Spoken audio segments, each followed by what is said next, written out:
नमस्कार, बहुत स्वागत आपका। मैं हूं आपके साथ मनोराज सक्सेना। खामनेई के खिलाफ उबल रहा पूरा ईरान। क्या 2026 की शुरुआत में ही छिड़ने वाला है एक और युद्ध?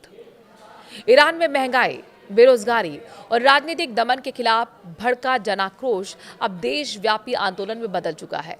लाखों लोग सड़कों पर उतरकर सत्ता को चुनौती दे रहे हैं।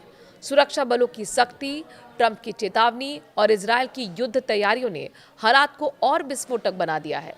ईरान इस वक्त अपने सबसे मुश्किल दौर से गुजर रहा है। बीते एक हफ्ते से देश भर में जो तस्वीरें सामने आ रही हैं, वो सिर्फ किसी एक शहर या फिर एक तबके के गुस्से की कहानी नहीं है, बल्कि एक ऐसा जन उभार है जिसने पूरे ईरान को अपनी चपेट में ले लिया है। सड़कों पर उतर आए लाखों लोग सत्ता के खिलाफ नारे लगा रहे हैं। सर्वोच्च नेता आयतुल्लाह अली खामनेई को सीधे चुनौती दे रहे हैं और शासन बदलने की मांग कर रहे हैं। तो क्या साल 2026 की शुरुआत में एक और युद्ध छिड़ने वाला है? ये प्रदर्शन अचानक नहीं फूटे हैं।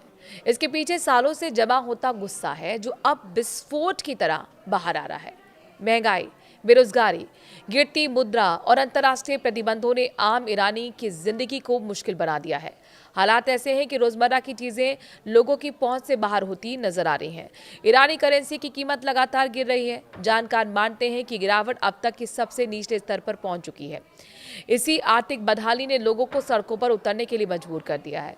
शुरुआती 28 दिसंबर को तेहरान से हुई और जब दुकानदारों व्यापारियों ने महंगाई और आर्थिक नीतियों के खिलाफ प्रदर्शन शुरू किया, लेकिन देखते ही देखते ये आंदोलन देशव्यापी बन गया। अब ये सिर्फ व्यापारियों का प्रदर्शन नहीं रह गया है, कॉलेज और यूनिवर्सिटी के छात्र भी इसमें शामिल हो चुके हैं, खासकर जेन ज़ी, जो रोजगार के संकट से जूझ रही है। इस आंदोलन की बड़ी ताकत बनकर उभरी है।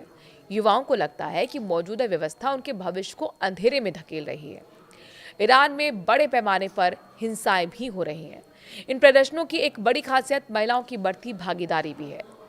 सख्त सामाजिक पाबंदियों और कट्टर नियमों वाले ईरान में महिलाओं का इस तरह सड़कों पर उतरना सत्ता के लिए बड़ी चुनौती बन गया है। यही वजह है कि सरकार और सुरक्षा बलों ने आंदोलन को कुचलने के लिए सख्ती का रास्ता अपनाया। लाठीचार्ज, गोलीबारी, बड़े पैमाने पर गिरफ्तारियां और हिरासत अब आम बात हो चुकी है। आगजनी की घटनाएं बढ़ रही हैं, गाड़ियां, इमारतें जल रही हैं। इन समय अब तक कम से कम 19 लोगों की मौत की खबर सामने आ चुकी है। सरकार की सख्ती के बावजूद आंदोलन थमने के बजाय और तेज होता जा रहा है। 25 से ज्यादा प्रांतों में सत्ता के खिलाफ गुस्सा सड़कों पर दिख रहा है। लोग सिर्फ सुधार नहीं बल्कि सत्ता परिवर्तन की मांग कर रहे हैं। कुछ जगहों पर तो राजशाही की वापसी की मांग तक सुनाई दे रही है। ये सब खामनेई और मौजूदा सत्ता व्यवस्था के लिए खतरे की घंटी है। अमेरिका की एंट्री से हालात और भी बिगड़े। इस बीच अमेरिका की एंट्री ने हालात को संवेदनशील और भी बना दिया।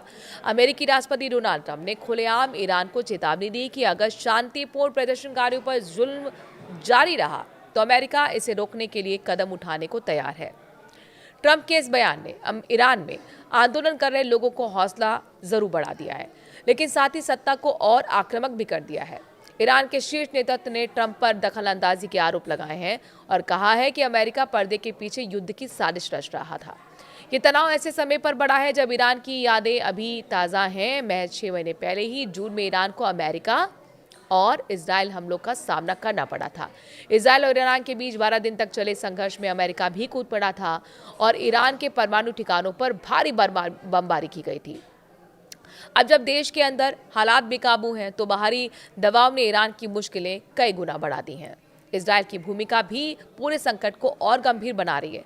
खबरें हैं कि इजराइल के प्रधानमंत्री नेतन्याहू ने कैबिनेट बैठक बुलाकर ईरान पर संभावित हमले के लिए अपनी सेना को मंजूरी दे दी है।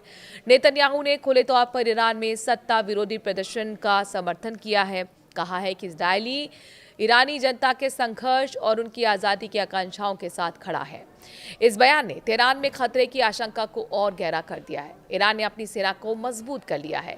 ईरान की स्थिति इस वक्त दोहरे संकट जैसी है। एक तरफ तो देश के अंदर लाखों लोग सड़कों पर हैं, सत्ता की वैधता को चुनौती दे रहे हैं, आर्थिक बदहाली के खिलाफ गुस्सा जाहिर कर रहे हैं, तो दूसरी तरफ अमेरिका और इजराइल जैसे सैन्य ताकतें खुले तौर पर दबाव बना रही हैं। ईरान ने भले ही हाल के महीने में अपने एयर डिफेंस सिस्टम और सेना को मजबूत करने के दावे किए हों, लेकिन आंतरिक विद्रोह ने उसकी स्थिति को कमजोर कर दिया है।